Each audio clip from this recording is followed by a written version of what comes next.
This mass burial is going on today, being 22 of January 2026. Today, being 22, Fulani is key more than 7 Christians in Plateau, so they are doing their mass burial. For self-defense, I'm going to finish up with this. Gumi said that we Christians were burying empty coffins. We are burying empty coffins. Gumi ache muna bisong akwatingawa ba komi kai kunji. Yes, sir.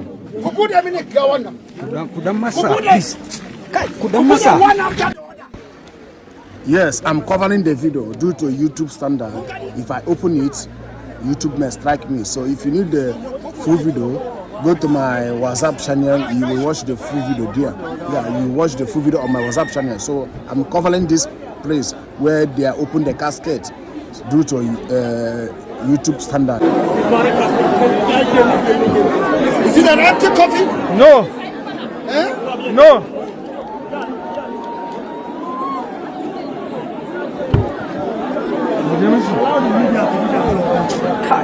Is it an empty coffin? No.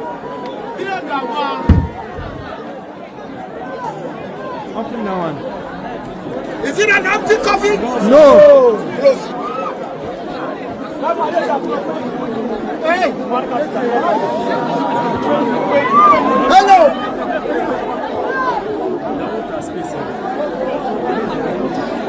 Hello.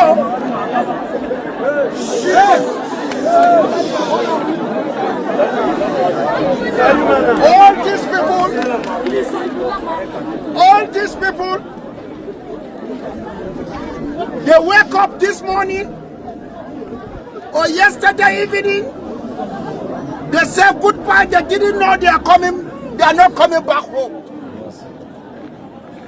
That is the life of a Christian in Nigeria. They are bribing the war so that they will kill us the more. I've said it, and I'll continue to say it. They are paid higher killers from the Fulani terrorists to kill us the more, so that they will take over the state. Only God of vengeance shall revenge for us. Amen. Some of you said that I'm dead. I'm alive, I'm not dead. Yes, sir. Some of you said they have flown me to abroad and about to die. With sickness, I am alive. Some of you that have cooked up, that I'm finished, I'm still alive. And I'm going to perform today the latest burial in the name of the Father, the Son, and the Holy Spirit. Karkis, over to you. Thank you.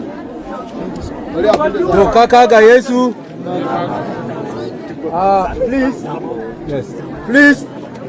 Gira akuri ni sayu. Akwai manda singomo ina dia aile tunzimot. Warje no gonga isho. Our brother from the international community will speak. You have seen what is going on here, and you greet our people. I'm sure you have a word or two for our people. Hey! It's time for you to speak now. There's no word that I can tell you that will change this. There's no word that I can tell you that will take away your pain. There's nothing that I can say or do that will take away your grief. I can't change this. What I can promise you is that I would rather die standing for truth than sitting in America while my people are oppressed, while my brothers and sisters are persecuted and massacred, while the world is just watching. Other Christians are just watching. Everyone in the world knows what's happening, and they're doing nothing. They choose to just watch. And your own government is feeding off of the blood of your brothers and sisters. They're profiting off of the blood of your brothers and sisters. You have thousands of villages around Nigeria that are gone, extinct, rubble. Bones are still in the villages. In Yelwada, almost 300 were killed. We're rebuilding the village in Yelwada right now. Bones are still on the ground. Yeah. But the governor says there's no genocide. The one who claims to be a Christian. No genocide. While people are massacred. While blood is being poured out. And so what I call to you guys is, it's not going to start with the ones abroad. It's going to begin with the people here in Nigeria to take a stand. You have to have the boldness and the courage to stand for truth. And that will mean that people will suffer because of it. But the only way that change will happen is if the people stand up. If the people fight. If the people act in self-defense. For how many years will you accept being killed? For how many years will you see your own be beheaded? How many villages need to be burned down to the ground? At some point you need to do something. And what I can promise, even if it's only me, is that we will stand for truth. The US and the world will know what is happening. They will know that these caskets are not empty. Thank you. They will know that the people in Kaduna who were kidnapped, they were kidnapped. It's not false. It's the truth. And so we have to stand for truth. And I promise on behalf of myself, whatever it leads to, that truth will be told. I'm not a reporter. I do mission work. We go to the villages that are afflicted to be with the people. And it breaks my heart to see what is happening to you. It crushes my heart. But I would rather be no place than alongside you. Standing for the truth. Standing up for what is being done that is so evil and wrong in Nigeria. And so I promise on my end, I will fight for you. And I will fight with you, and I will fight alongside you. And what I encourage you is to not let this take your eyes away from God. Don't let this destroy your heart for God and following Him. But let it push you closer to Christ. Because the Lord promises that He will never leave nor forsake you. That He goes before you, He is with you, He is behind you. Scripture says that even though I walk through the valley of the shadow of death, I will fear no evil. For your rod and your staff, they comfort me. So lean on His staff. Look to God. Let your hope be remaining in Him. No matter what evil you are facing, no matter the persecution, no matter the oppression, look to God.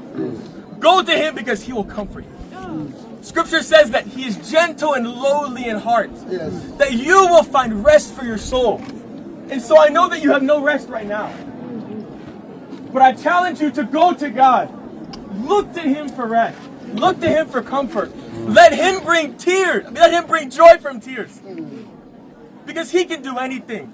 And He promises that all things will be used for good. Even though you don't see it. This does not look good. And you may wonder, where is the good in death? Where is the good in evil? But that's why you have to hope. You have to trust that what the Lord says is true. And what the Lord says will come to pass. And so look to the Lord. Trust in Him. Hope in Him. But have courage. Have boldness. You have to fight. You have power. Because at some point this has to end. It's been 2 decades of violence. I've seen the villages burned. I've seen the bones. I've seen the blood. And the world is silent. Yes. And so we have to speak. We have to be standing for the truth. And so I challenge you to do that. Defend yourselves. If the government refuses to defend you, defend yourself. Yes. There's no other way. There's no other way. You can't accept death. You have the right to have peace. You have the right to live. And here in Nigeria, you don't have that right now. Do these have the right to live? No, they don't. In the government, they don't care. If they cared, why would this continue to happen for 2 decades? How many thousands of people will continue to be killed while the government sit in their Land Cruisers and mansions?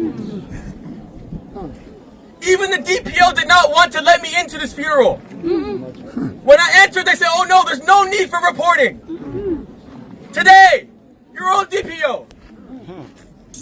He says, oh, there's no need to report. There's no need to cover this. I said, how can we not cover death? And so you have to stand for truth. Have the courage and have the boldness. And ultimately, trust in God. Not the government, not people, not man. Trust in God. But the blood is on the hands of the government. It's not on your hands. You're not killing these people. You're not killing your own. The blood is on the hands of the government. Thank you so much. God bless you, my brother. Thank you so much. Thank you so much. We are about to round up. Before we say the final funeral rites, on behalf of the church, I stand to appreciate all of us. All the people of Kuru and beyond who are here this evening to witness this painful and dastardly act. Our brothers have been killed and murdered. I want to thank you for the words of encouragement. Seeing you, we are comforted. We thank God for all of you. And this has given us more courage to be closer to our God. And after this, it is our prayer that God will take everybody to his own destination in Jesus' name. Evangelist.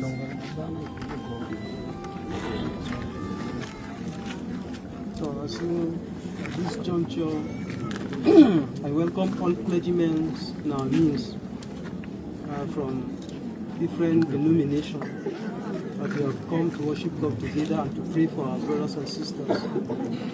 May God